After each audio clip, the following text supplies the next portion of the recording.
Welcome back to the Dreamcatchers, everyone. Good evening. It's been a while since we podcasted at night. I had admittedly some trouble with my ring light tonight. Am I too dark? Do I feel dark to you, Marissa? No, you look sultry. Do I do? Okay, thank you.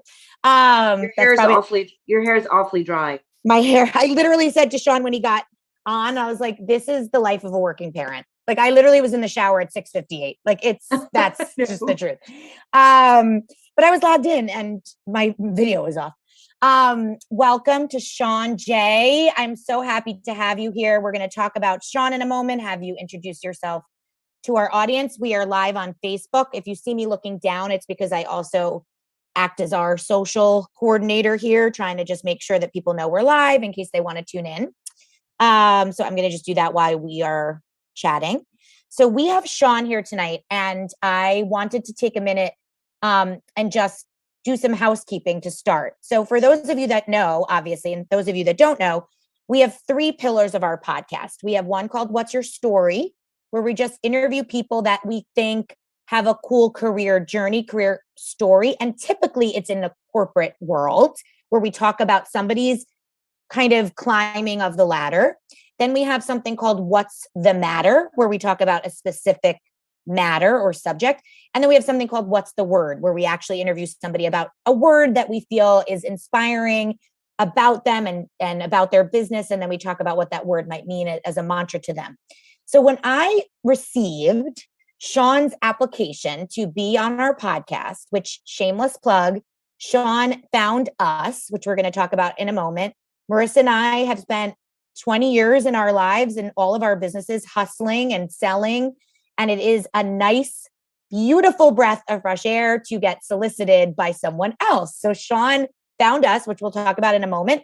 And when we saw his bio, I wanted to create a whole new pillar because I thought it was so cool. But we have decided to do a What's Your Story because we just wanted to unpack Shaun's story. We think it is awesome. We think you will find it really, really inspiring and cool because he has a really incredible career. So Marissa, did you have anything you wanted to share at all before we introduce? I was trying to dig up unsuccessfully because I'm not a great digger.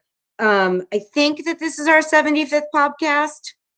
I'm not sure. I went to look on the app and obviously can't see the numbers because why would I be able to do that? I would need to ask Shaun to help me figure that out. So I think also, you joked about having another pillar, and I read something this week somewhere, it seeped into my conscious, about how many more people are trying to establish a career in non-traditional forms. Mm-hmm. What does that mean? I think the last decade pre-COVID may have been about fitness and health. I'm not a scientist, and this is more of just like my personal opinion based on professional experience. But, I don't know what the article was going for other than the fact they were talking more about spiritual counseling or entertainment with spirituality and or magic and or things that were just outside of the tradition of what we normally think of. I mean, no one really works a 9 to 5 anymore, but as Dolly would say, a quote unquote 9 to 5. So I read this, and of course there's a lot of stuff in the media about career, usually in January and February, because January and February are such exciting months. But it was well timed with Shaun's appearance, because perhaps it is a telling moment to say that there is a pillar of the Dreamcatchers telling stories about people that do things outside the traditional box. Mm-hmm. Not just entrepreneurial, not just corporate, not just terrific leaders, but chasing dreams that are just a little bit different. Yeah. So anyway, Shaun, take the stage or take the mic, if you will. Introduce yourself. Tell us who you are, what titles you go by, and your mini elevator pitch to open our conversation. Okay, here we go. We're going from 0 to the 100th floor like that. I'm Shaun Jay. I'm based in Raleigh, North Carolina. I started I followed my passion, basically. Started professionally performing as a magician, a sleight of hand artist, when I was 12 years old. So that means I've probably been doing this, I guess, for like 3 or 4 years now. Totally. Something. That's what people tell me. But I've actually been doing this for, wow, coming up on 19 years. And no, 20 years. 20 Mm. years. Oh my goodness. And I've been very blessed to have a lot of support from my mother along the way. I'm not afraid to mention that. She has been a huge catalyst of my success, just being purely through the support. And so, Is she starting with on? Is she watching right now? And she has to drop off in like 5 minutes. I don't know if she's watching this. I'm I just don't kidding. know, but I'll make sure she gets to see it. I'm just here in my studio here, but yeah, I mean, I had very humble beginnings as a street performer, uh, performing just for tips at the age of 12 at local art festivals, and gradually people started to ask me, "Do I have a website? Can I book you for my event?" And it turned out I manifested a website. That's its own story, and people now book me for private parties, corporate events. I perform all over the U.S. This is my third season in a row on Masters of Illusion on the CW network. It's a national TV show. It's the same network as Penn and Teller's show. Been on Fox MasterChef as a special guest, doing magic with food, combining one of my two of my passions. I combine a lot of other passions in my show, though. So event planners hire me to make their events less boring, more exciting, and way more interactive. Mm, I love that. How cool is that? I mean, Shaun's a magician. Like, how good night, cool. everybody. Yes. Good night. So we didn't even say any of that. Obviously, we wanted Shaun to say it, but we are just thrilled to be able to talk to someone that has made a career out of such a passion, because I think Marissa and I are doing the same thing. We, as you obviously learned from researching us, and when we spoke the first time, Shaun, on the phone, Marissa and I are career experts, coaches, recruiters, and podcasting has become, started as a little bit of a hobby, now became a little bit more of a career piece to our puzzle.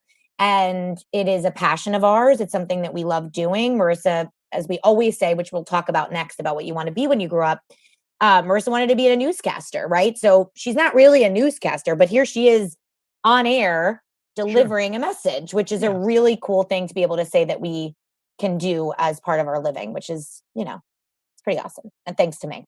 Anyway, so we are thrilled to have you today for What's Your Story. We're going to ask you a couple of questions about your past and how you got to where you are and how you got to do this professionally, which we got a little bit of that just now in your elevator pitch.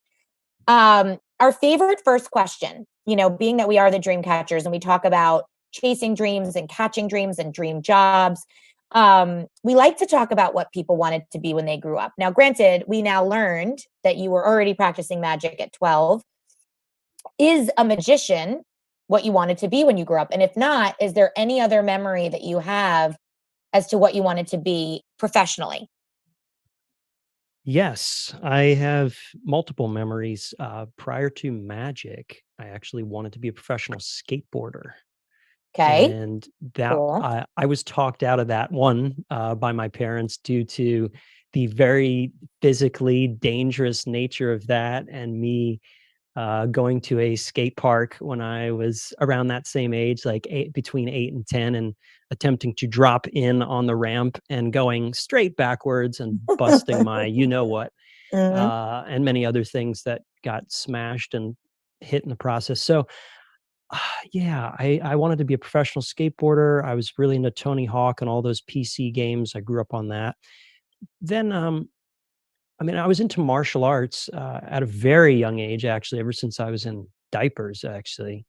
And then there were some dreams and aspirations about doing something in the martial arts world, I believe.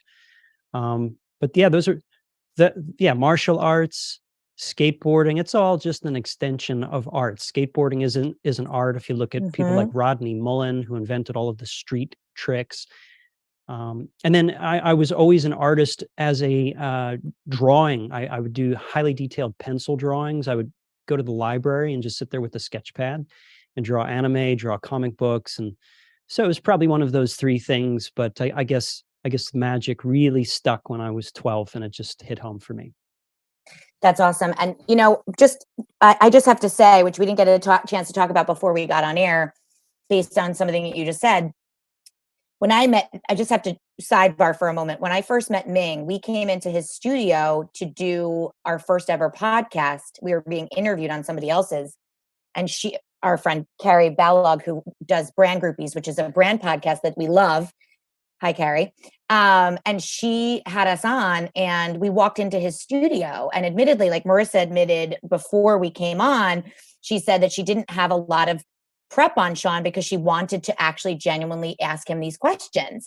And I didn't really do much prep on Ming. So I go into his studio and I was like, all right, here I go into this podcast studio, which that's a story for another day because we had never really done podcasting. We didn't listen to podcasts. We were like, what's a podcast? Okay, now we're like obsessed with podcasting, obsessed with podcasters. And Ming has this amazing studio with all this incredible paraphernalia and comic book stuff and collector's items, which my husband's super into. So I'm like, where am I? And I Google it, and then I text my husband. I'm like, do you know who where I am right now? And he's like, where? And I'm like, Shared Universe. It's this podcast studio in Red Bank, blah, blah, blah. I'm like, it's owned by Ming Chen. He goes, you're with Ming Chen? So Ming is like a famous person in that world, by the way. And if you're ever interested in talking about your comic book obsession at any point, he's your guy. And was a star on Comic Book Men on AMC, if you ever knew about that show. But anyway, just shameless plug for Ming, because I was like, wait a second, what? And anybody that was into comic books when they were kids would probably know some of his world, which I think is really interesting to mention. But literally my husband was like, wait, what? Ming definitely sitting on silent, like, stop talking about me. So anyway, that being said, to pivot into like what we call the aha moment, right? So here you are, you obviously have all of these passions that are similar. Marissa likes to correlate them, but I can hear a lot of these similarities of performing, you were into illusion. Arts, illusion. Yeah. You liked the mystery of things that were outside of your grasp. Yeah. I think you can see, I mean, any of those things, at the risk of just being deep for a second, it's like if you're watching somebody do a skateboard trick, or you're watching somebody do martial arts, or you're drawing anime, it's all something a little bit, I don't want to say the word exotic, but outside of your grasp. So it's visually interesting, right?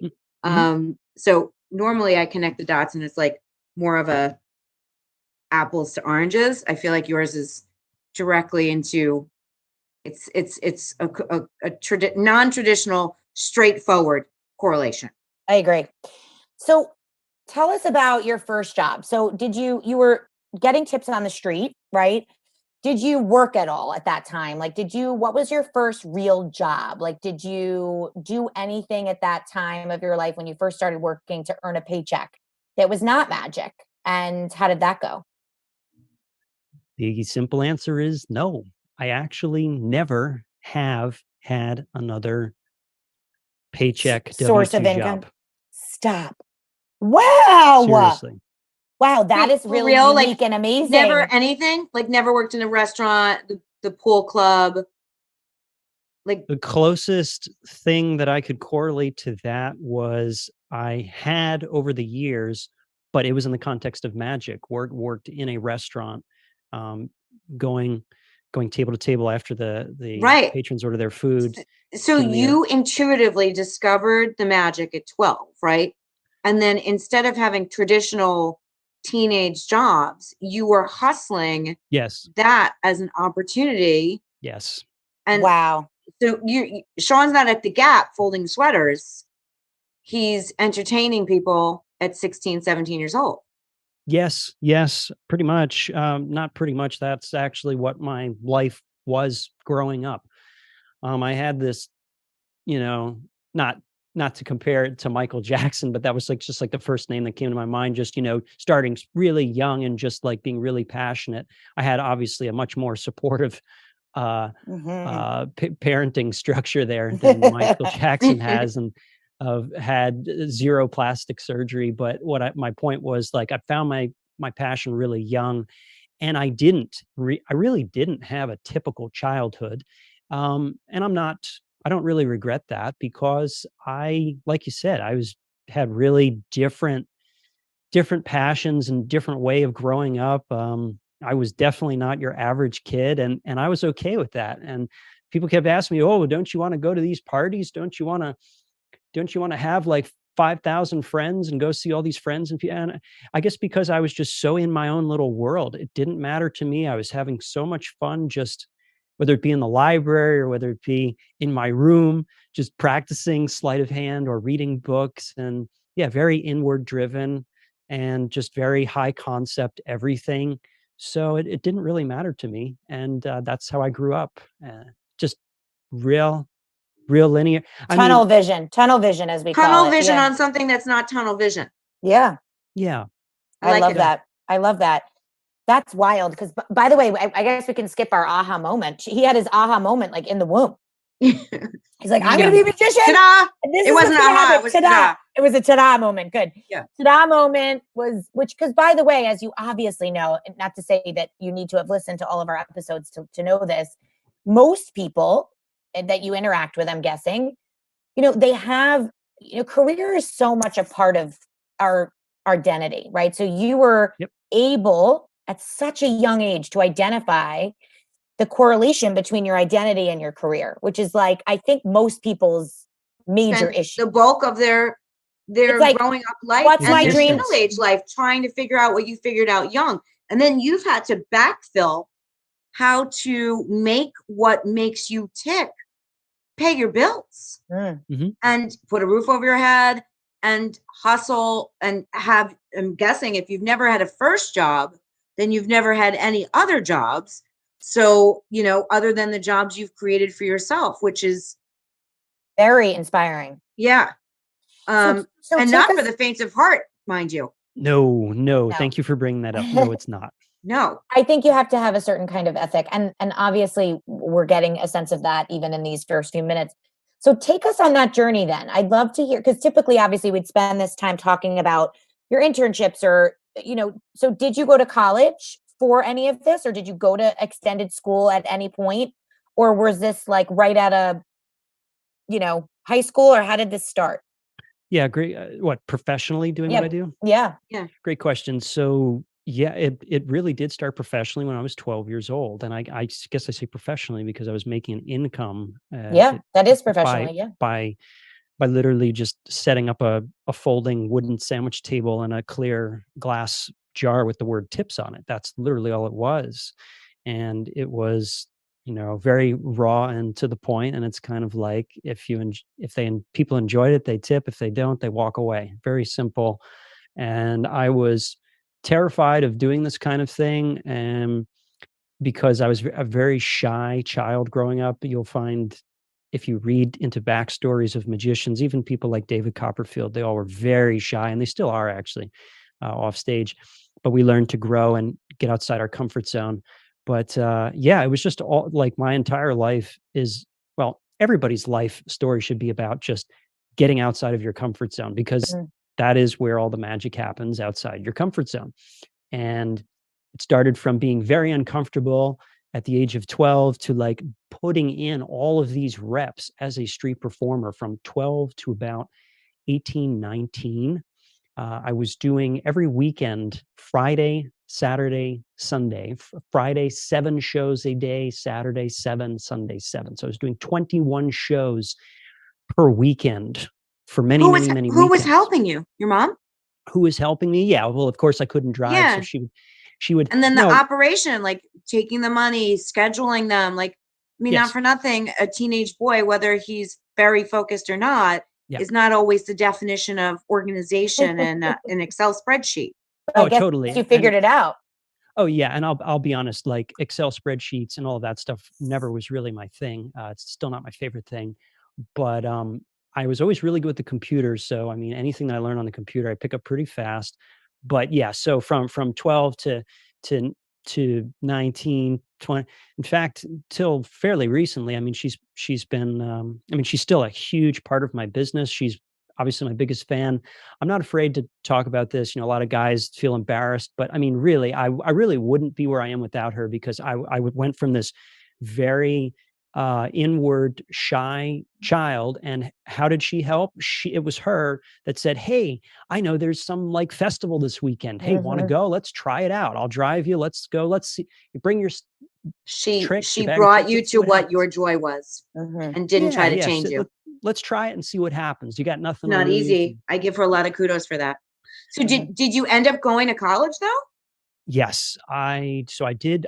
My childhood schooling stuff was pretty regular. I was homeschooled up until about third grade, from what I can remember. Homeschooled until third grade, and then from third grade to about 10th grade. And then the college portion was pretty normal. I did third grade, just elementary school at a public school. And then I went to a private Christian high school for a few years up until about 10th grade. And then because the way my show schedule and things was affecting my attendance, and that was causing my grades to suffer. So around 10th grade, I finished high school online with some online program by Indiana University. So you were doing online schooling before it was cool. Pretty much. Yeah. I'm like the OG online schooling person. Yeah, I'm in that group. And then, yes, I did 2 years of community college with a major in communications until I had a double hand injury, which prevented me from using the computer for quite some time, sitting back and reflecting on what the heck I'm going to do with my life and my career. You had a double hand injury as a magician? Yes. From a trick?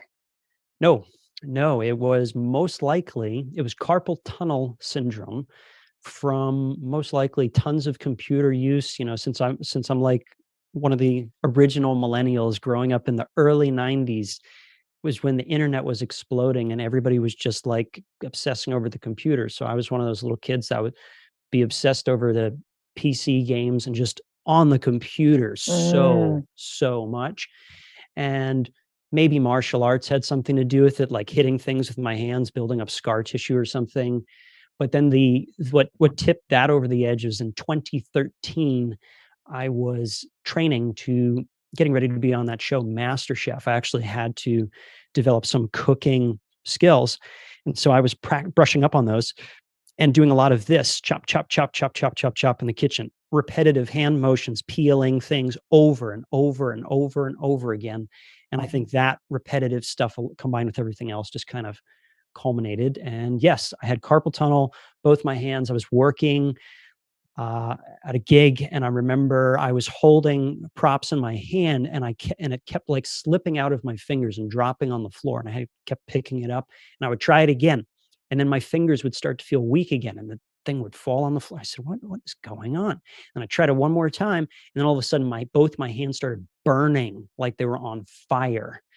And I had to quickly excuse myself from the performance. I ran into the bathroom and was like trying to figure out what was going on, and I was just like freaking out. I was in tons of pain, and that led me on a journey of 8 months of just hanging out at home, not knowing what to do with my life because I could not use my hands. I couldn't button my shirt. I couldn't feed myself. That was a really crazy time of my life, but it helped me reassess, like, what are my priorities? What am I grateful for? What have I been blessed with? What do I need to do more of? What do I need to do less of? How can I change my lifestyle just so I can, number one, get better, and number two, get back to doing what I feel I've been called to do, which is make the world a better place with sleight of hand magic. So how did you heal from that? Like what was your journey like after that? Like PT. Yeah, it is pretty deep. That in itself can be its own podcast episode on like some health podcast. But basically, I went from realizing that my diet and lifestyle was more than 50% of the reason why I ended up getting the hand problem, just due to food choices, lifestyle choices causing inflammation. And so I basically did both my mom, she did a ton of research. I did a ton of research, ended up changing my diet radically, my lifestyle radically, not as much computer. And the one real thing that did it for me is she was actually talking, because she was calling all her friends. Hey, my son's got all this thing going on. What the heck is it? How can we fix it? So she was calling orthopedic surgeons. I almost had surgery. But the one thing, she spoke to a friend of hers whose daughter is a professional fencer, like, sword with the mask, fencing. Yeah. And she was like training to go in the Olympics and stuff. And she was training really hard. She got this thing called tennis elbow, which is when you overuse, when you do a lot of this joint movement repetitively. I have it right now, actually. I'm currently suffering from it. Okay. Yeah. So what I'm about mild to share, case, hopefully. Yeah. So what I'm about to share should help you. Her tip was active release. Find an active release, ART, active release technique. Find one of those practitioners. It's a type, you can imagine, it's a type of massage combined with physical therapy. It breaks down the scar tissue. And the scar tissue is what's trapping the nerve, which causes the pain. That's the ART, super short answer. It's also, speaking of not something that's not for the faint of heart, ART. It's rough when they get their fingers in there. Talk about. So you're familiar with I've had it. Okay. Yeah. By the way, let's skip what I just said. But yes, I've had it. And it is. It's rough when they get their fingers in there. Yeah, sorry. I didn't mean it like that. Family show. Yeah, it's a family show. I didn't mean it like that. But okay. Yes, ART, I swear by that. And you realize that's true. I mean, all the things you're saying is true. I actually, it's doing better. But one of the things that would probably help it is if I stop playing tennis. But that's just not part of the equation. Yeah, I mean, so like, just to touch on that real quick. So the guy that I work with, he said, you don't have to stop using the computer. You just have to be a little mindful and change the way also I use the computer. That you use it, right. The ergonomics. The right back, well, I mean, you can't be a sleight hand magician if you can't use your hands. That's right. So that's always first priority for me. Yes. Wow. Okay. So this 8 months hiatus happens. Yes. And then were you able, you got on the show though?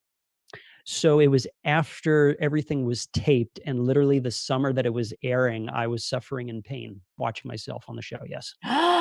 Oh my goodness. Yep. Well, right after we filmed. The universe allowed you to at least do it. Yes. Or divine intervention, or both.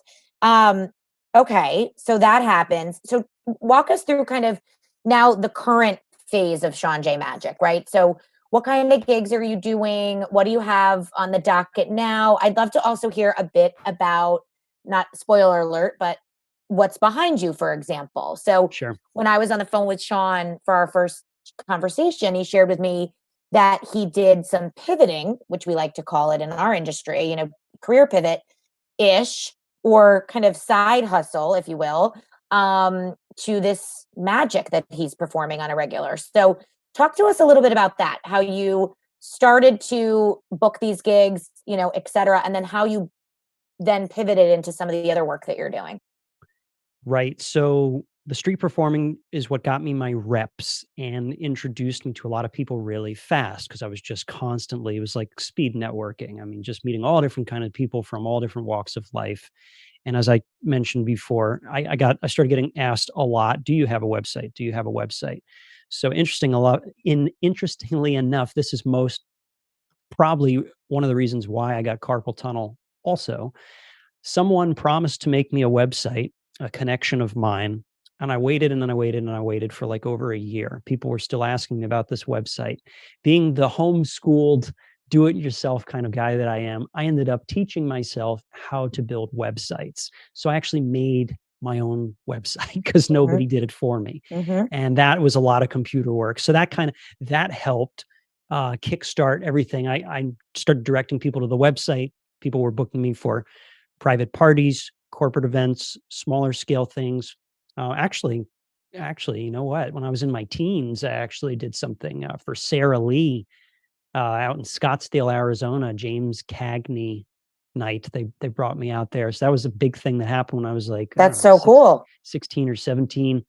But then it just kept growing to where I've just kind of built this local community. I'm kind of like this local, people know me in the North Carolina area. But then when I go to conferences like entrepreneur conventions for entrepreneurs, other entrepreneurs, startups, people who have businesses, they see me and then they fly me out to their company events to make their their employees happy and make them look good. And I love it. And that's what I'm doing right now, mostly So corporate did events. all of those, you're saying this respectfully, nonchalantly.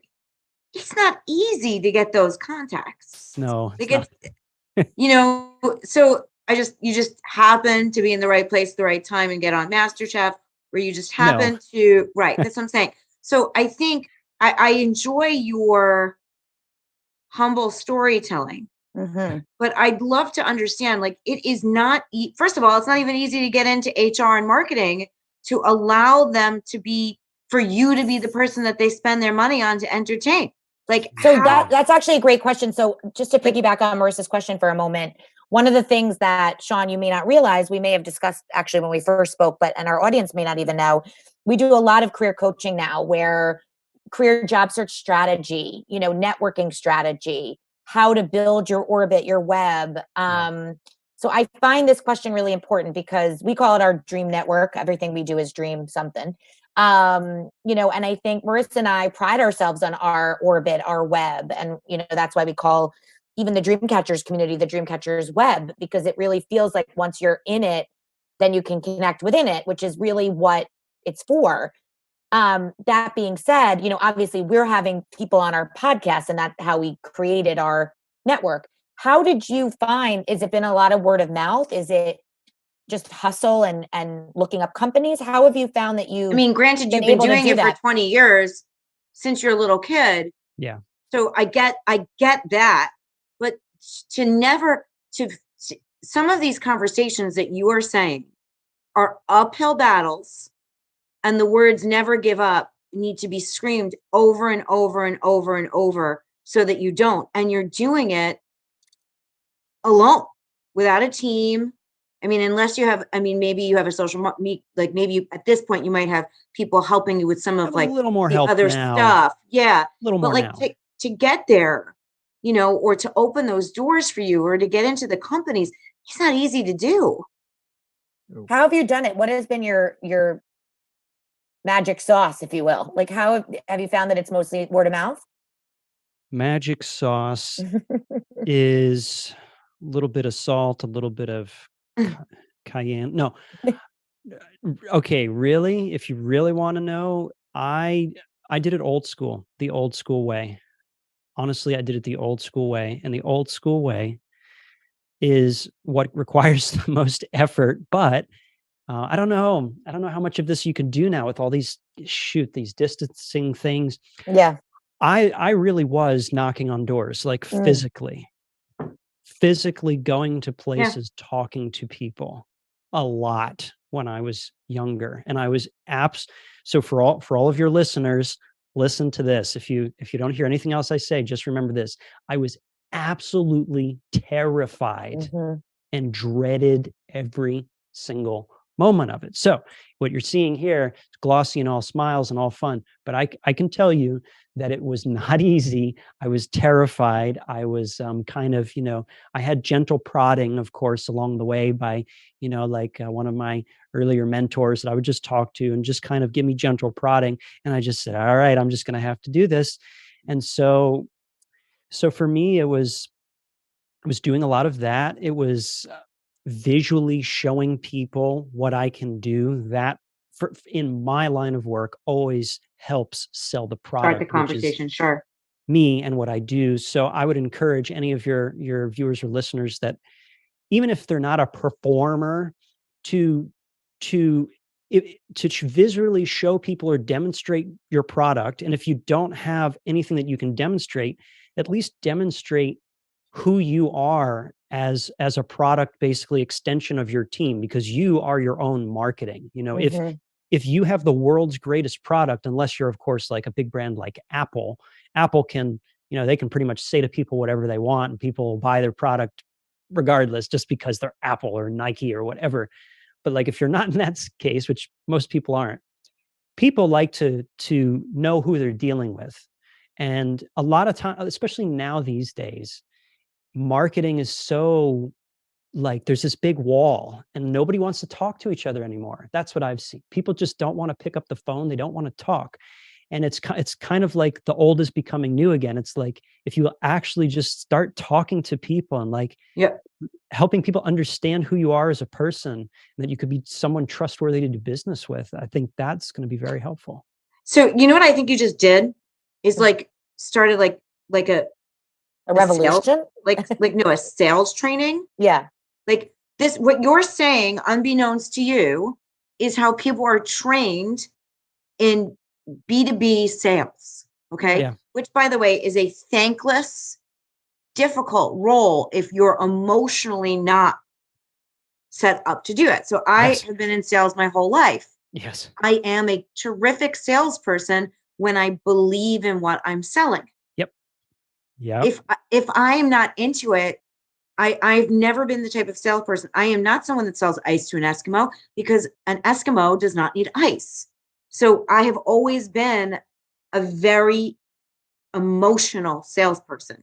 And I used to have to go door to door to get my relationships. And I'll tell you, for you to be able, now granted, I will insert a little quip here where I'm envious. For someone to go door to door, at least you got to do it with Southern hospitality, because in New York, my guess is they would slam the door or the elevator in your face a little bit more often. It's funny you say that. I was going to say one of my biggest crushes that we call them dream crushes, which we'll talk about in a moment, just companies, people that do something that I just have a crush on, is Sarah Blakely, the founder of Spanx. And her story is about how she was traveling like as a salesperson, selling fax machines like door to door in the South.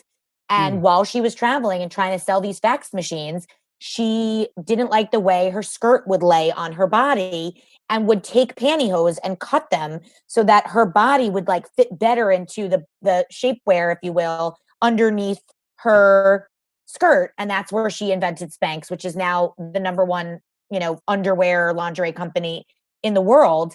And she's a like multi-billionaire and this incredible, it's bananas, but she literally started as a salesperson, a door-to-door salesperson selling fax machines in the 80s and, in the South. So like Marissa said, maybe people are a little nicer. I don't know. I mean, my accounts were in the South. So I always I have a soft spot for the South. I went to college in the South, whatever.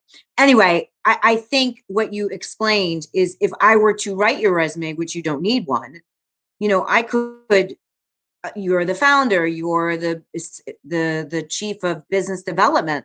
I mean, the things that you're doing innovatively to make yourself get somewhere is worthy of conversation in and of itself. Like, you could go in and talk about being a magic, or, do some magic tricks for people and make them feel good. Or you could sit down with the sales team and reinvent their thinking process. Is that's where I go from an HR perspective. And also I admire that, because even with all of my HR background and all of my contacts, I have a very hard time getting endorsed. And that's the truth. It's hard. So, I give you a lot of credit. So now, in addition to this, you also started helping other people in your world, correct? Yes. Referring to Tell this us stuff. A little bit about that. Yeah. Yeah. Tell us about that. I love that. So when I was about 19, 20-ish, I think. So I had been going to these conventions for magicians. One of the largest conventions for magicians is in Las Vegas, and it's like every couple years. And I met one of the vendors there, who I was explaining a new act I was working on, trying to do. And I was working on creating these props, and I was making this DIY homemade crappy version, and it just looked it didn't work right. So this guy had a soft spot, I guess, for young entrepreneurs, and he probably saw a bit of himself in me, and struck up a relationship with one of these vendors at the convention, who happened to be, and still is, one of the most prolific builders for magicians. He builds like the big giant helicopters that you see appear on stage, and the motorcycles that Copperfield, Chris Angel, all these people use in their show. He's the builder guy behind that. And so he heard my story and offered to do me a favor by making these custom props. It was like a one-time favor. He's like, I'll just do this for you, just see what happens. And it was this prop that was made out of wood. It involved CNC routing, computer aided, cutting and carving, and he painted it, and it was just to my specs. And then he invited me out to his workshop in Las Vegas as like an internship to teach me beginner electronics, beginner soldering skills. And then those props were then given to me as a gift through my learning and through his generosity. I realized for resumes, that would be an internship. Yeah. We're not building a resume because you're fine.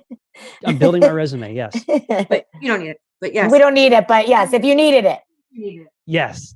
And yes, so I realized that these limited edition, one of a kind things couldn't be replicated. He was going to do it. What am I going to do if these things break?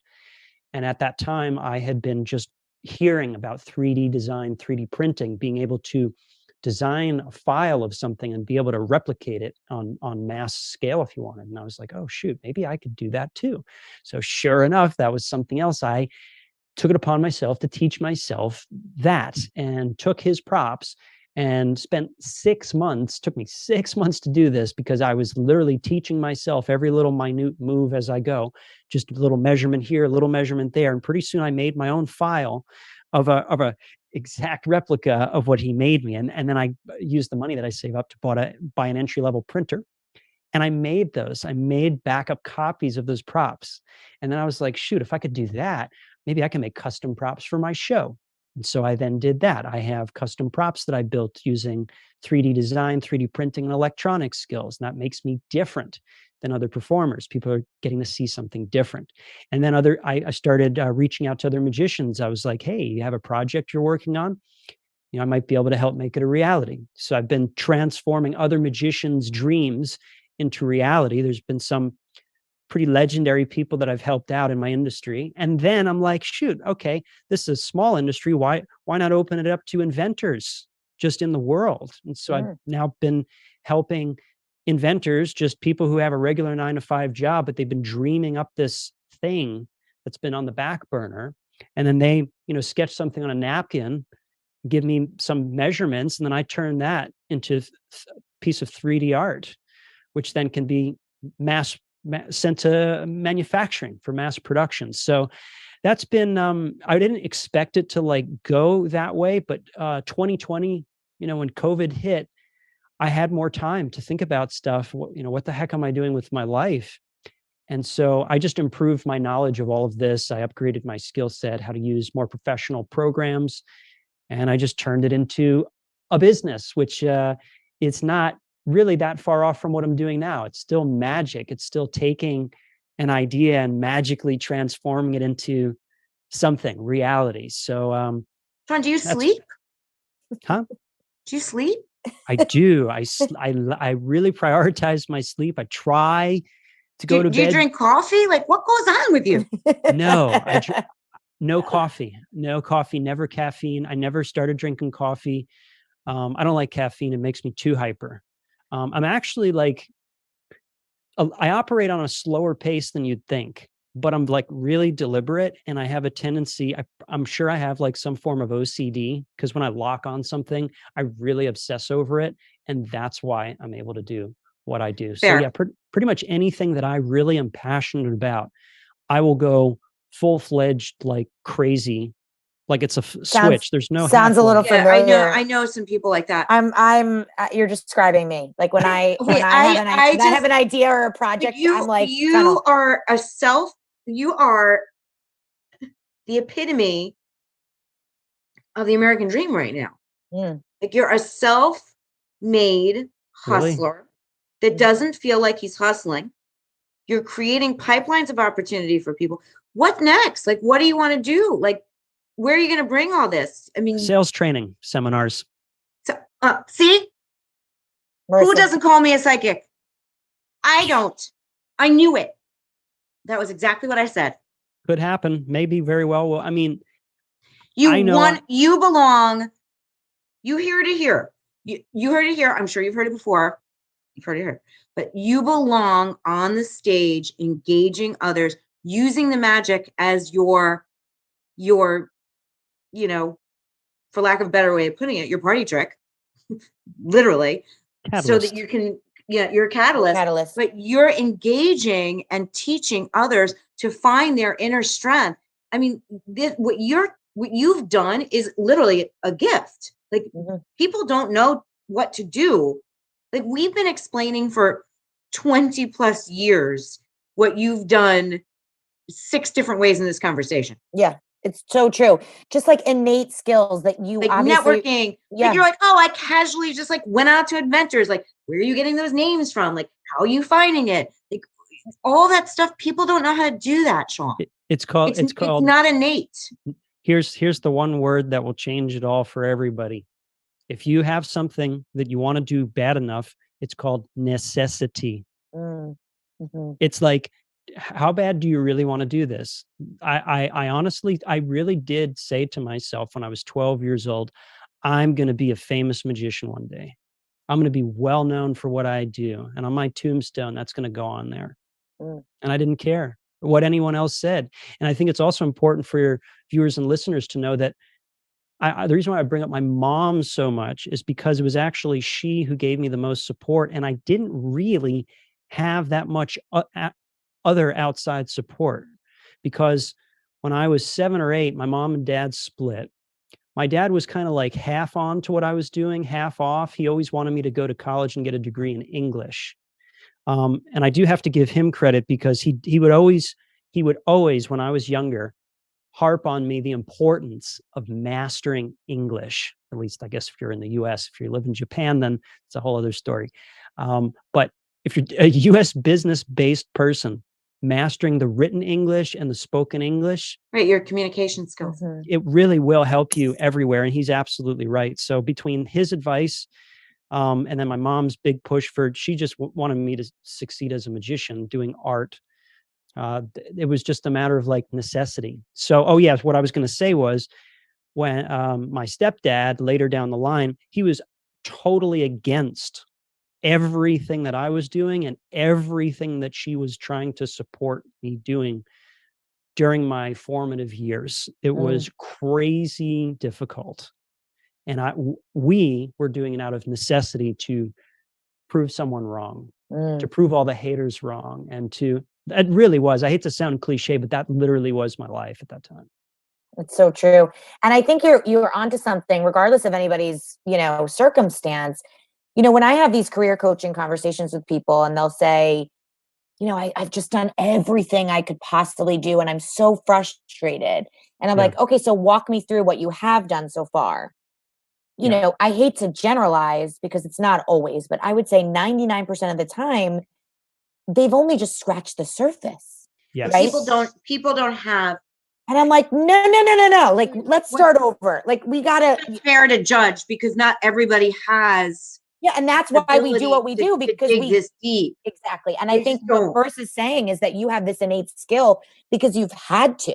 Right. You should be teaching. You should be teaching it. It's exactly, teaching. By the way, it's exactly what Marissa. Not that you need to hear what I think, because you obviously are a very busy person.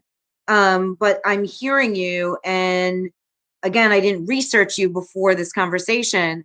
So my gut instinct is your voice could be that much louder and help so many people reach their goals or their dreams with your empowerment. I agree. And I just really think that maybe that is what the next chapter for you brings. And with all the connections you already have, perhaps it will just kind of naturally do that, evolve on its own. Where because Marissa and I always talk about this. Listen, you pitch to HR, let me come in and talk to your sales team and woo them with your OG thoughts, and then also your catalyst. Yeah, I don't know. I do think there's something there, because Marissa and I always talk about the reason why we're great coaches is because we have been receiving the resume, right, as recruiters for 20 years. So I now can gift back to people to say, okay, now this is what somebody's looking for. This is the type of email I'd respond to. This is the LinkedIn message I want to see. And like you're saying, like, because you've had to do the work and hustle, you could actually gift that to others in any industry as to how you build a business and how you sell that business and pivot that business and then even just what you were saying earlier about being a young man in Vegas and going up to a vendor and having this amazing relationship with this super famous guy and him taking a chance on you. Obviously, you said the right words, of course, but there's obviously, Marissa and I are big believers in things happening when they're meant to happen for you. So obviously you were in the right place at the right time, sure, but you also manifested that and you said the right things and you followed up and all of those things. So that's kudos to you for that. And I think that there's definitely a future there for you. So we'll pivot to the end here of some of these questions so that we can maybe get a sneak peek at some of your sleight of hand, as we call it. So besides magic, obviously, I know you saw some of these questions prior, but we truly believe as coaches, but as people, that everyone has a superpower, right? So I can pretty much guess what I think yours are based on a lot of things we've talked about. And we say these questions because I like to remind our viewers and our listeners that everyone has something that no one else has. Mm-hmm. And whether that's a combination of certain things or certain skills, or if it's just something innate. What do you think your superpower is? What do you bring to magic or to what you do that others don't? Obviously, practically, some of this work that you're doing behind you, sure, that's a superpower. Anything else that you would consider your superpower as far as your profession? You talking about the business side or just from me executing? Just who you are. Who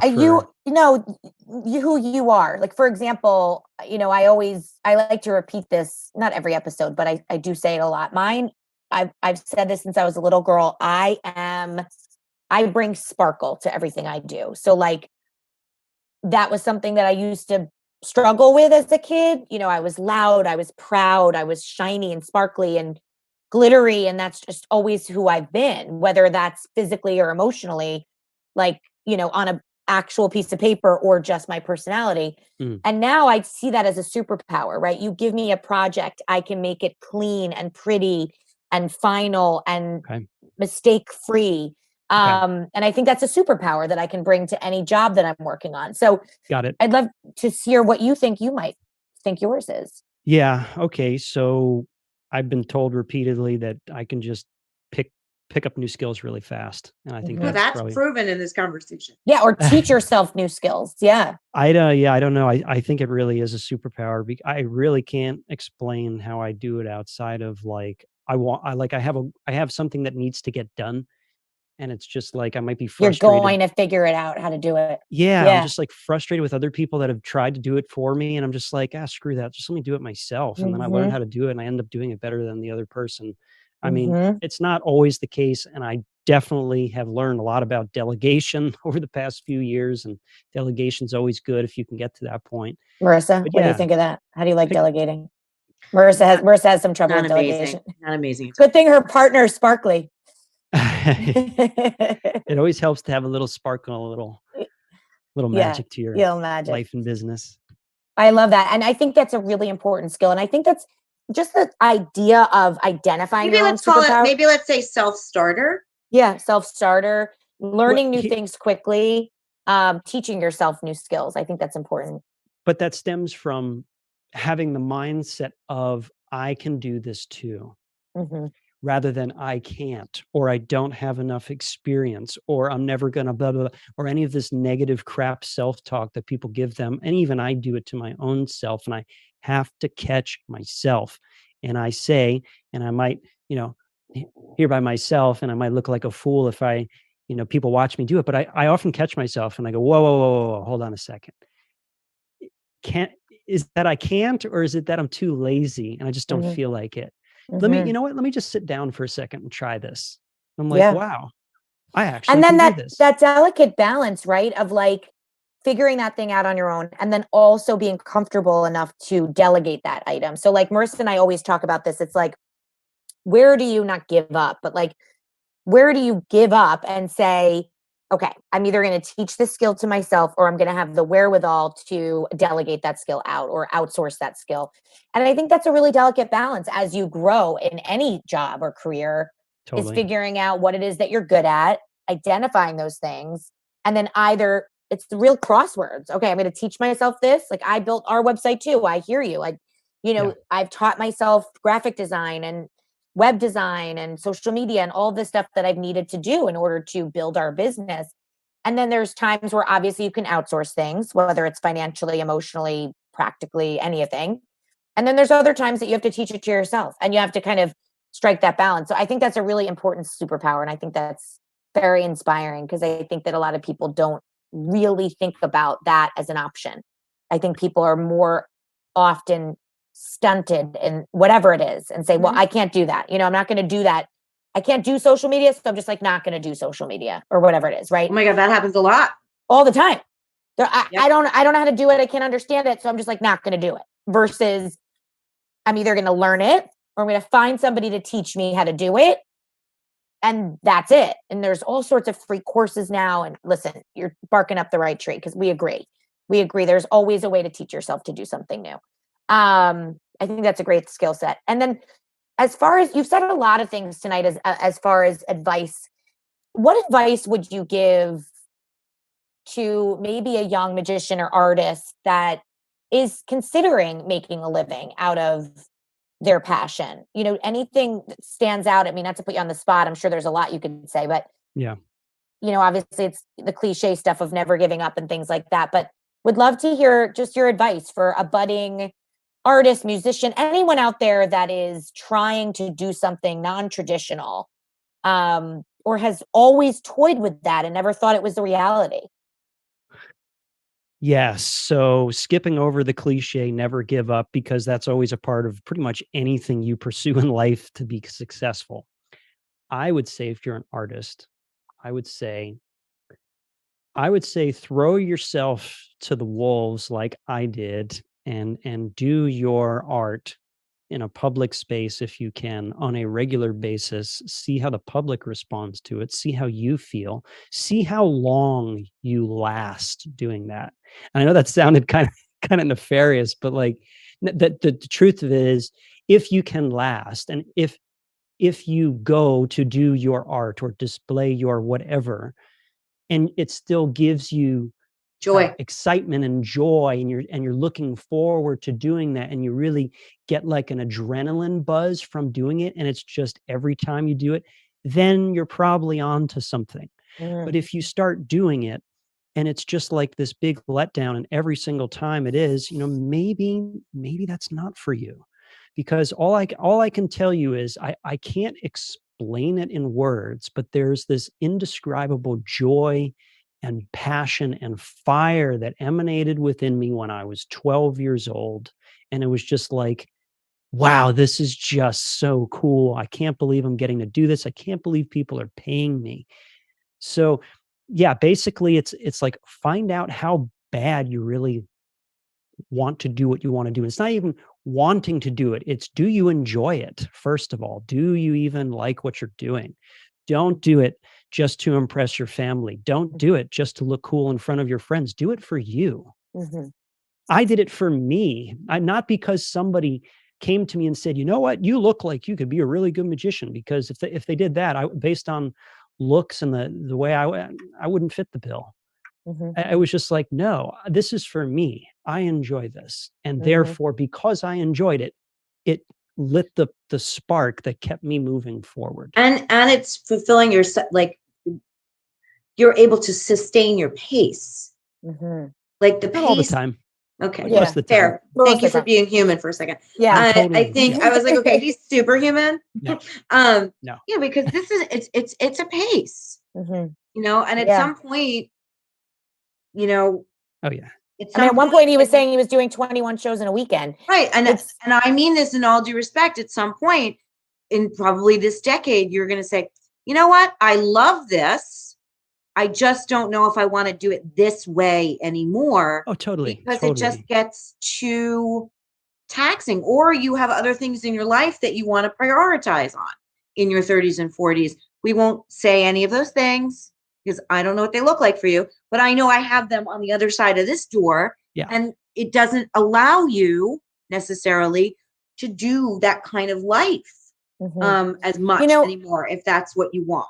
It reminds me of, I grew up as a dancer 100%. And I think about dance obviously is very similar.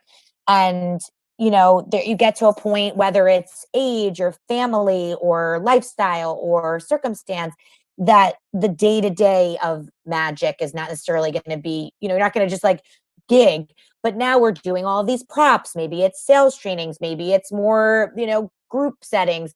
And I think that's really admirable to acknowledge that and incorporate your skill and your passion in new ways. And obviously you pivoted before, you could pivot again, you could stay where you are. I think. And I mean, you've done enough big name, big ticket things where if you aim to do a few of those a year, God willing, and then you have your day-to-day business so that you can still keep your protected sleep every night and not have to hustle as much, it'd probably be great, right? Yeah. I mean, I really admire it. I Shaun's think, like, from your mouth to whomever's ear. Well, he came on here to manifest. We're manifesting. Yeah, we're manifesting. Mm-hmm. So I think, so we said superpower, right? Yeah. Because I want to see a trick. And then I also want to ask him a really important question. Let's finish our questions. I'm going to ask. Okay. No, I think that might have been the last one that I love how I have to look. 70 something episodes. Right. Of the most that are most. I want to make sure that I cover all the things. You strike me as somebody that might, but maybe not. Do you have any mantras, any things that you say to yourself or to others to keep you, if not a mantra, anything that keeps you inspired? Obviously, you're always looking for new tricks, new ways to do your work, to inspire an audience, to engage an audience. What keeps you going? Like, are you reading all the time? Is it a mantra you're saying it to yourself? Is it mentors that you're looking to? What keeps you inspired? For me, mentors were and still are the biggest thing. I'm a big, I always get the whole from the age of 12 until now has been like constantly looking up to other people and going, wow, that person inspires me. I need to be friends with that person. I need to be, these are, and I'm finding out just after the fact that these are like these common thread success principles. Be the dumbest person in the room. Surround yourself with smart people to level up. That literally has been the summary of my career from the age of 12 until now, constantly seeking people to be around so I can level up. And the more I do it, the more I level up. And conversely, the opposite is true. The more people I noticed that I hang out with that just aren't productive or whatever, for me, it rubs off. And I'm like, I don't like that. And so I just, sorry, but I don't have time for many of those people unless they're like, old childhood friends. We just talk about regular life stuff. But all I can tell you is I'm all about leveling up. I like leveling. I like, high level stuff. And so whether you call that perfectionism or what, I used to be a real perfectionist, but now I've gotten a lot more human. But Same. Being with mentors, I don't really have a mantra, but I have both mentors that are living and deceased. And not from a creepy perspective, but just looking up to people, like the greats of the past, like Bruce Lee. I have pictures of Bruce Lee in my place here. Why? Because I was into martial arts years ago and he was, one of the best alive. And every time I look, I was just like, wow, he did that. I could be just like Bruce Lee, just these little subtle things. And I look up to these people. Yeah. Yeah.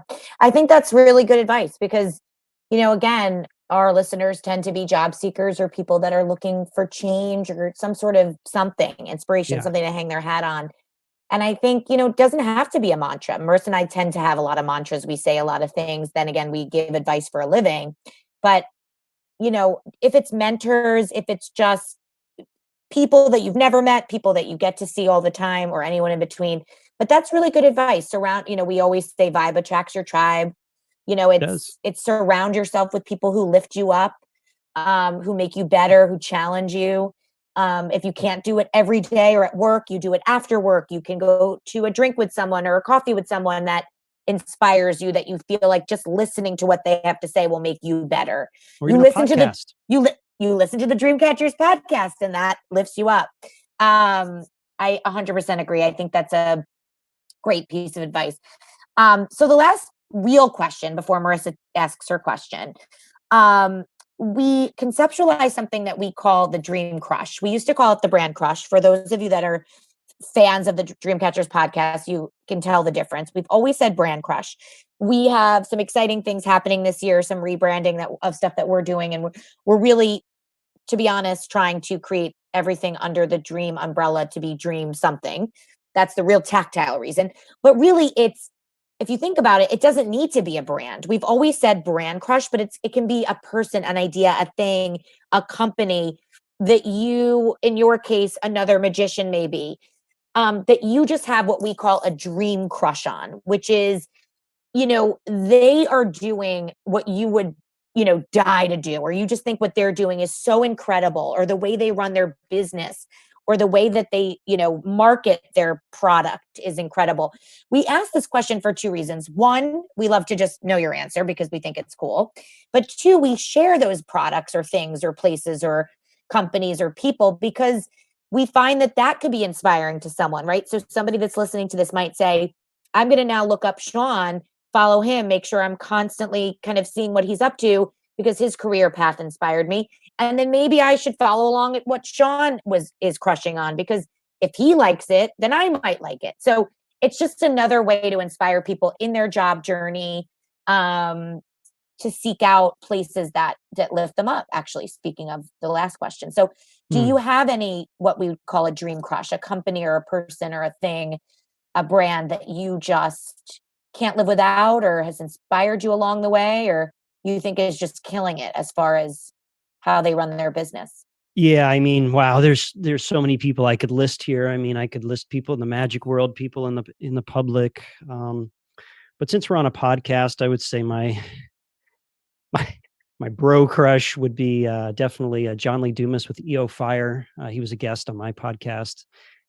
He's, I mean, the reason why my crush is just I really envy people that develop a passive income with a digital product that you don't even have to house and ship, and it's just like then you live wherever the heck you want, and it's just, you can go wherever the heck you want. It's just, and he's doing that, and he's doing it very, very well. He's making a couple $1 million a year with his show through affiliates and sponsorships. And I mean, he's really got it down. And I think a big part of his success is his military background, as I've come to find out. He's used to be in the military.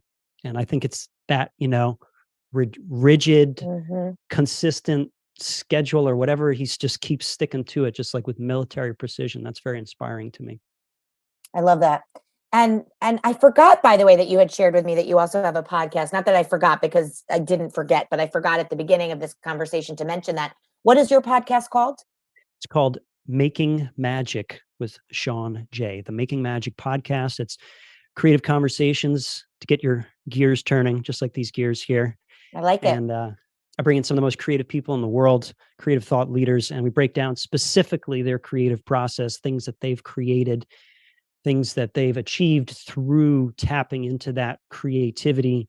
And some of my past VIP guests have included Bran Ferren, who's the past president of creative Imagineering for Walt Disney, created the theme park concepts for like Tower of Terror and Fast Track. We're at Fast Track. Fast Track. I love Fast Track. I mean, I'm not a big drop girl, so like I don't love Tower of Terror, but love Fast Track. In fact, I still talk about Fast Track, and we went 3 years ago. It's really fast. It's unexpectedly fast, but the building of the car and then executing. Anyway, love Fast Track. Love that. Yeah. Yeah. I mean, he dropped a lot of knowledge, had the co-founder of Siri, the guy who helped develop Siri, on the show. And he explained that from his programmer's coding mind perspective. That was fascinating. And then the cousin of Busta Rhymes, Rampage, who's a rapper, a DJ, entrepreneur. We talked about creative entrepreneurship and his side hustles. It was pretty amazing. You'll have to interview us one day, or we could always, and I mentioned this, I think, when we first spoke, that after this podcast, we can share the feed with you. And if you feel like dropping it as a special episode, you absolutely can. We can promote it as a crossover event. I would love that. So but obviously it's a different topic, but not really, because the focus is all on you. We're not talking about our creative process right now. So I think that's it for our actual Dreamcatchers questions, but it sounds like Marissa had something else you wanted to ask. I'm just so, I meet people for a living and have for a really, really long time. And I'm sitting here thinking, I can't help but share with you that I just feel strongly that you're like a 70-year-old man in there. That's what I've been told. And you get that? I mean, it's okay. I mean, I was always considered more mature than my years. One of my daughters feels that way too. But I mean, it really truly feels like you are somebody else in your skin. And I mean that respectfully. That's one. Two, I was trying so hard to figure out your birthday because it's one of my favorite party tricks, but I don't think I can do it. So guess. I'm wrong now. Well, that's because you're saying so I know I'm wrong, because I was originally going to say October and November, but I don't think I'm correct, because some of the words that you said are too light for October and November people. So I do not believe you're a Scorpio anymore, but that was my first thought. Am I correct, at least on my negating myself? With everything so far, you're correct. Okay, thank you. So I'm not, and now after that, I think I went to, no, don't bark, no barking. I think I went to June, July. Getting warmer, but not quite there. Can I ask a question? I'm not really as good at this as Marissa, but are you a Pisces? You are 100% correct. Yeah. So I was on water. Can I tell you, that is like the first time I've guessed it correctly. So much of what you've described. When's your birthday? Me too, by the way. When's your birthday? He's March. Yeah, 6th. I'm March 9th. Okay, that makes so much sense. So totally, because when you've been speaking, there's so like usually I thought he was Scorpio, but he was too light. You know what Scorpios I mean? Are pretty intense. Yeah, like my brother-in-law is like that. You're OCD and you're perfectionist and like the military and the regiment and that, having to get it done, like that's Scorpio. But like while you're still talking, I was like, he's too light. But when you're speaking, it's like, I can't believe I just got that right. I'm so proud of myself. The reason why I said the June, July is because Cancers tend to be more introverted. And I definitely see you as now an introvert that's worked on being extroverted. Totally. Totally. But interestingly enough, the Pisces thing, the reason why I just knew it. And not only did I know it, she wants to take it back over. That's okay. I need to. I'm sorry. I just need to say why. Go do your fish thing. Because I think so much of what you're talking about is so typical Pisces for sure, but so similar to me in that perfectionism. Most Pisces, I don't know if you know this, but most Pisces have a talent or a skill, like a artist. A lot of Pisces are artists. Passionate. I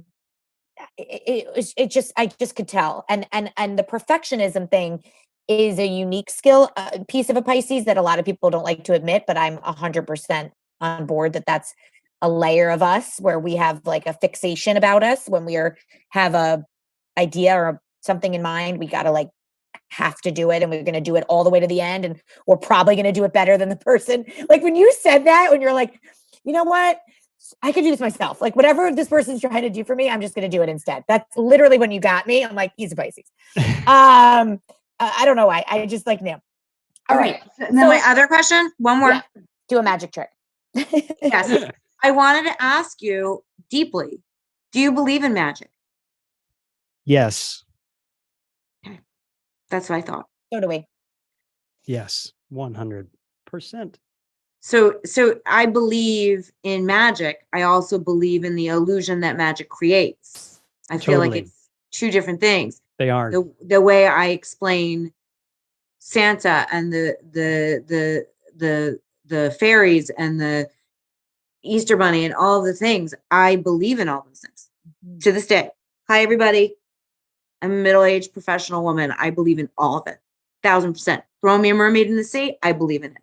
Mm-hmm. So, because I think the power of believing is the magic.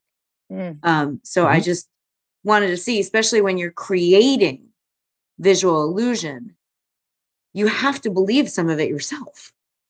Well, that's like rule number one in the magic handbook is you must believe what you are doing is real before the audience believes it, even I though love you it. know how the gears are turning, just like the Wizard of Oz when you whip Of back course. the curtain and some old guy cranking a thing. Well, that's the mechanics behind it, but the big what the audience sees is totally different. All right, I'm ready. I'm ready. What can we do on Zoom?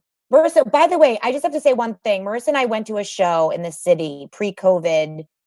That was one of our favorite nights ever. We saw Steve Cohen, Chamber Magic. Do you know Steve Cohen? Oh my gosh. I know who he is. He's a fantastic magician. Oh my goodness. So we were lucky enough to go. Marissa, were we at the Plaza or the Waldorf? Like we were in this like there. Yes. It was the original location, and then I feel like I'm in theme right now with my brooch. We felt like we were like transported back in time. Yeah. We were in this like beautiful. It was phenomenal. Room. It's a long time ago though. We went a long time ago. Maybe within 5 years ago.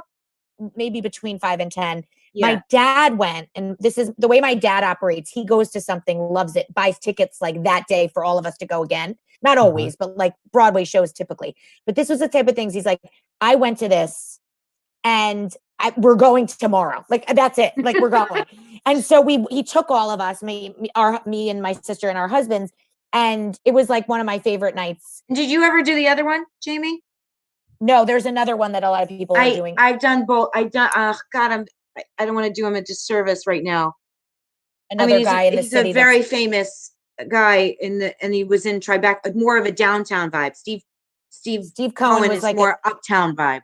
Not that, I mean, you've been around enough to know the difference. Like Steve Cohen's like in a hotel. Yeah. And like this guy was, I think his name starts with a D. I can't think of it.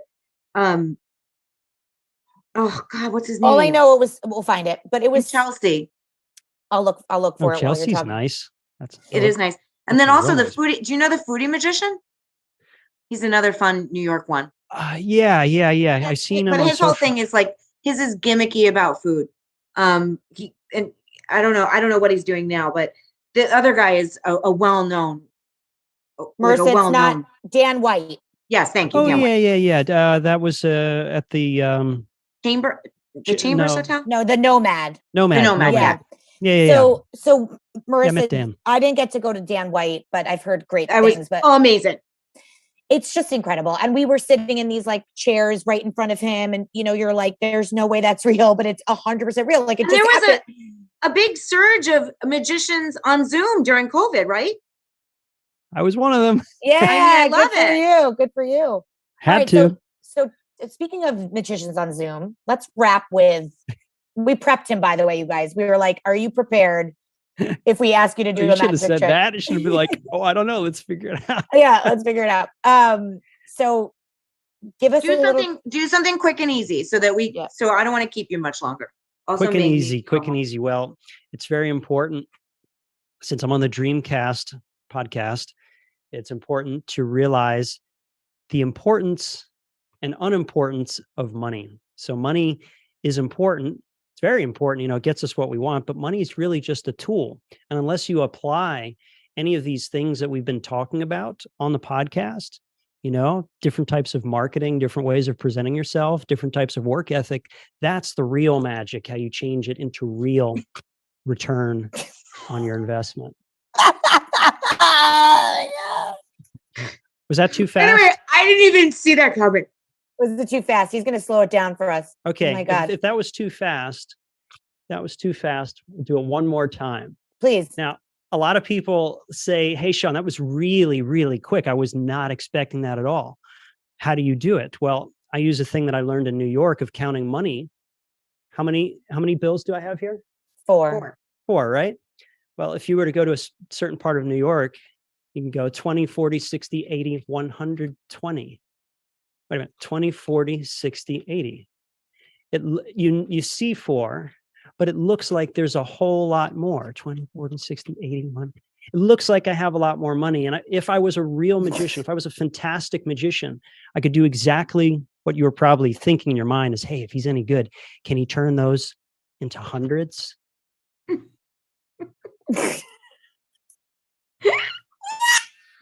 Ask and you shall receive. Oh my God. What the heck? By the way, I was staring so hard. Yeah, me too. I'm like, I'm going to catch it. I'm going to be able to see it. I'm going to catch it. I'm going to be able to see it. I'm like, I'm staring at your little, I mean, it's a little Zoom box on my screen. I probably should have made it bigger. That was incredible. I loved it. Oh my God, I love that. I can't explain how much I love. All good in the hood. I love magic. That would be appropriate when I went shopping. Yeah, I'm like, can I have the 100? Walk in So with many some ones, situations. So bring many Shaun situations. with me, end up with some hundreds. Yeah, I'm like, can you make my dollars into hundreds? Shaun, this was such a pleasure. What I just knew, I just have to say one more time, when I saw your application and then we had our chat, I just had this gut intuition. I always say Marissa really is our intuitive mind, and I'm more practical and focused and Pisces, as we talked about. I just had this gut intuition that you'd be a wonderful guest, and I was right. And this was such a joy to have you here tonight and talk through a little bit of this. And I think, I hate to say it, and sorry to our 70 something other guests, probably one of our more unique guests, in that just as far as your career path has gone. And I think it's so inspiring to see somebody who, you know, as you're talking to two other artists in different areas, Marissa and I both are just always had wanted to make a living doing I guess what you would call a hobby in our lives, right? I wanted to be a dancer growing up. Marissa wanted to be in broadcasting, and then she wrote children's books, and we've always been dreamers that way. And to watch somebody who had a dream like you at 12 actually follow and create your own destiny that way is really incredible. And you should be so proud. And I know you've been on other podcasts and you have your own, but hopefully something tonight was cathartic in some way for you too, to talk about your journey. And, you know, I think it'll really inspire our listeners. And it was just so awesome to have you here tonight. Yes, thank you. How much do I owe you for that session? Exactly. Let's talk about that. Hundreds. I saw the hundreds. Yeah. And I just wanted to just shout out quickly Ming Chen and his team at Share Universe, who does our sound. And Yes. Just quickly wanted to mention our sponsor tonight, which we'll talk about, or you'll see on our social media, but is Gigi's Pizza. It's our favorite place down here in Monmouth County, where we live in New Jersey. But I just wanted to shout it out quickly because I put this on our flyer, but I just need to say one thing about them. There is a YouTuber, speaking of people that are making magic in new ways, YouTube and these YouTubers are creating worlds for themselves that are unlike, and you as a gamer, or, you know, when you were younger on comp, now it's obviously on iPads, but there is this YouTuber named Mr. Beast that is humongous in this world. And Shaun, you know him? Have you heard of Mr. Beast? Do you know who that is? I heard of him. I built the giant penny that was in the video when Brian Trahan gave it to him cross country. Oh my God, no way. Big copper penny. I was the guy that made it for their team. Stop. Oh my God, that's so funny that I just said that then. Again, I have a video on my YouTube channel for those who are interested. I broke it down how I made the Mr. Beast penny. Oh my God, I love that. I can't wait to see that. So Mr. Beast, the kids are obsessed. I would probably like that, Jamie. Actually, yeah, both my kids would like that. I have a 7 and 10-year-old boy, so they would love that. And they're obsessed with Mr. Beast and obsessed with Beast Burger, which is, as we now know, he has an actual brick and mortar, which is here in New Jersey, an American Dream Mall. But he had this genius concept. Speaking of Dream Crush, he had this genius concept to bring Beast Burger all over the country by creating these virtual franchises, if you will, in that pizzerias and delis and bodegas around the country can actually prepare and package and deliver Mr. Beast Burger from their kitchen. So you can go on Mr. Beast's website and order a burger and fries, and it comes to your home and it looks like it came from him, and it actually was prepared by your local pizzeria, and they get a cut and he gets a cut, and no one has to pay overhead. So our friends and colleagues and partners at Gigi's just started doing Mr. Beast Burger out of their, they have 3 locations here in Monmouth County, and you can order Mr. Beast Burger from them. It's not Mr. Beast Burger, it's Beast Burger, I think. And people are obsessing over it because they're schlepping to the malls all over the place to try to get this burger when you can actually order it to your home. So I thought that was pretty magical too. So I thought it was an appropriate sponsor. So thank you to Gigi's. Thank you to Ming. Thank you, Shaun. This was such a pleasure. Anything you want to just shout out? What is your Thank you to your mom. yeah, thanks to your Shaun's mom for all the support and love. She would appreciate that. Yeah, I'm sure she would. So just quickly, what is your website and Instagram handle and anything else you wanted to shout out before we wrap? Everywhere at ShaunJay Magic, ShaunJayMagic.com. I'm on all social media at Shaun Jay Magic. If you want to learn about how I make dreams into reality in the 3D world, it's utilitygaffs.com,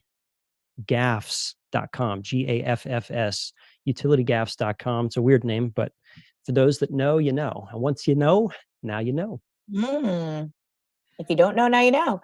Well, thank you, Shaun. Thank you for being here. Thank you, Ming. I think we're all done. Thanks for listening. Thank you, Shaun. Good night, guys. Thanks.